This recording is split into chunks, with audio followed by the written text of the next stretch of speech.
Hello अस्सलाम वालेकुम friends. मैं एम के शब्बीर एक बार फिर हाजिर हूँ आपके यूट्यूब चैनल नॉलेज मंच में। Special series based on Urdu अदब के असनाफ पार्ट फोर्थ में आज का हमारा टॉपिक है खुतूत निगारी या मकतूब नवीसी। फ्रेंड्स, जैसा कि मैंने पहले भी कहा है कि जो भी टॉपिक लेकर मैं आऊँगा मेरी कोशिश होगी कि इंशाअल्लाह ताला उसके साथ रिटर्न नोट्स भी हो, जिससे कि आपको ज़्यादा से ज़्यादा फ़ायदा हासिल हो सके।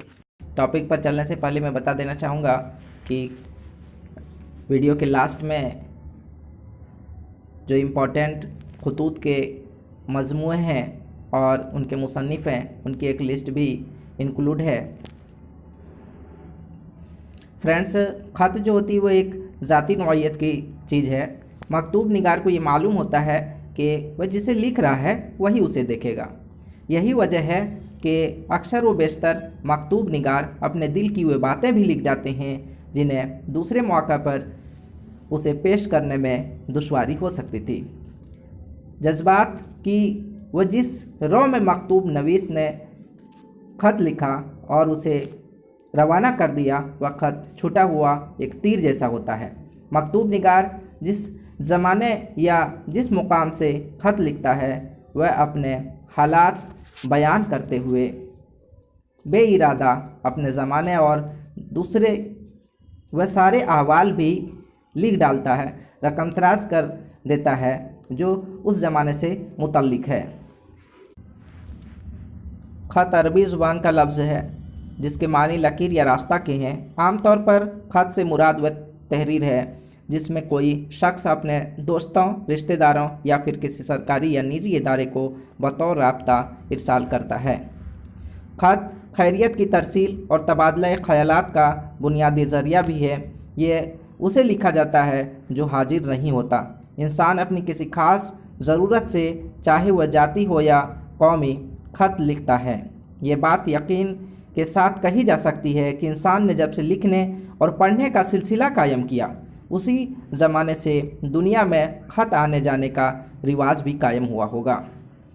जैसे जैसे इंसानी आबादी में इजाफ़ा होता गया और तरक्की, खुशहाली और तहफ़्फ़ुज़ के सबब लोग एक जगह से दूसरी जगह जाने लगे, शायद उन्हीं दिनों कबीले के अहवाल जानने और बताने के लिए ख़त का पाले पाल इस्तेमाल हुआ होगा। अहद जदीद में बिलखुसूस मगरबी तालीम के फ़रोग़ के ज़माने में मकतूब नवीसी का बाज़ाब्ता सिलसिला इस वजह से कायम हुआ क्योंकि इन खतूत के लाने और ले जाने को इदारा ज़ाती इस्तेहकाम मिला। हिंदुस्तान में भी 16वीं सदी के आगाज़ में शेरशाह सूरी ने महकमाए डाक जैसी इब्तदाई तंजीम को कामयाबी के साथ कायम किया। मुग़ल हुकूमत के ज़माने में फ़ारसी में मकतूब नवीसी का रिवाज था।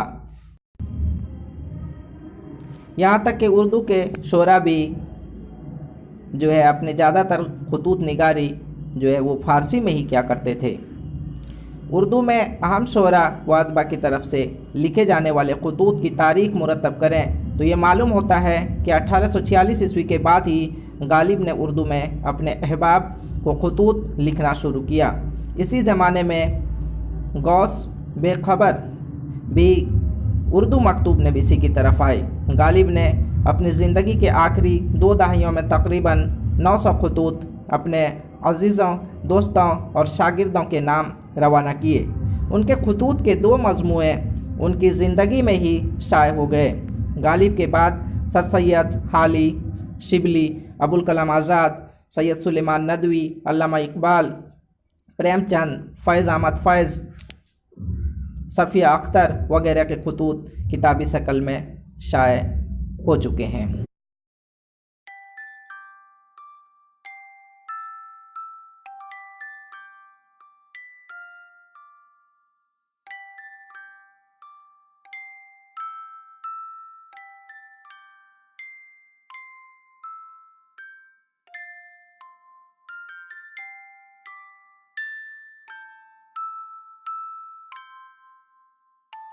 तो ये था फ्रेंड्स आज का हमारा मौजू, खुतूत निगारी या मकतूब नवीसी।